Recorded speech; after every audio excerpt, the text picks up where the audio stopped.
we're here to listen to people's views, whether it be good or bad, on health and social care services. If someone has a concern, they can come to us. We have an independent advocacy support service. If for some reason they can't take a complaint forwards for someone, they are really good at signposting people, which means they're not just left ringing around different services and getting no answers.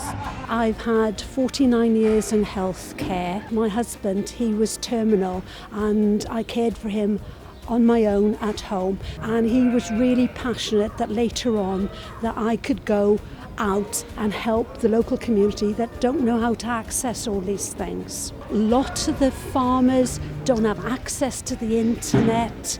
They're fit, they're out, and then something happens, they don't know how to access it. If we get the word out about Llais, that we listen to their problems and we will take it forward and help them, that they're going to have more knowledge to help them, because Powys, all the residents' Powys is getting older. I think the average age is about 50, so they're going to have more healthcare needs, and it's important that they know how to get help when they need it.